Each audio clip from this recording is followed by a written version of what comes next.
Watergate Street, Row North. If you're confused about why this leg of our trail begins at the junction of Watergate and Trinity Streets and not up on the Row, walk east towards the High Cross to find out more. Observe the shops and houses on your left. Notice how they all have flights of stairs leading to their front doors.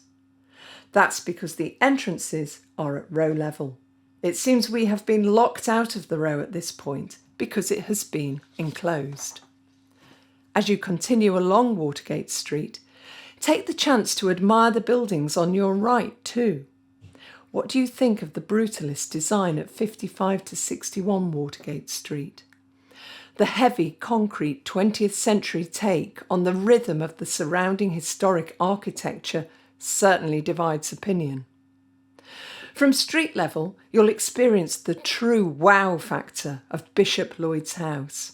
But find out more about this building on the Watergate Street Row South section of our trail, because once you reach Crook Street on the left, it's time to join the Row. The steps up to the Row are steep here, and you'll emerge beneath one of the lowest ceilings in the network. There's even a sign urging caution to avoid hitting your head. Consequently, the arches here are more of a peephole onto the street below. Walk forward to pass through the front of Booth Mansion at numbers 28 to 34. Its span is identifiable by the two medieval arches, a recessed porch and a huge deep stallboard, the large slabs of wood, tile or stone between the balustrade and the passageway. Handsome Booth Mansion was built in 1700 for George Booth of Dunham, 2nd Earl of Warrington.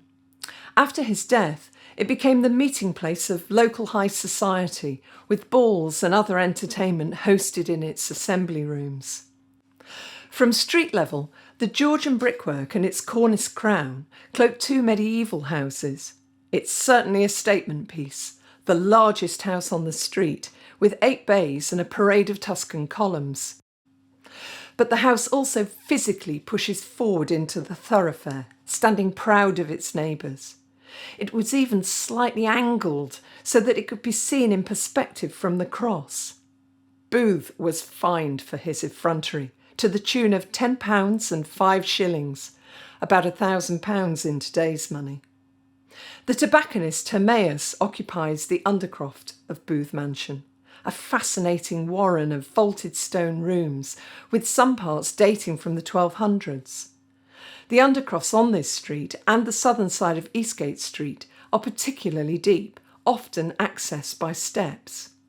Several of the undercrofts on Watergate Street have been turned to use as atmospheric venues for bars and restaurants. Pop in and admire one of these structures at your leisure over a drink or a meal. Return to the Row and continue forward. Just over a short bridge, pause to admire two buildings opposite, Leach House and further along, God's Providence House. You can find out more about these on the Watergate Street Row South section of our trail.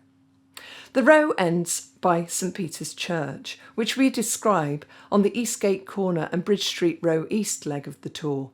But don't be tempted to join the street here.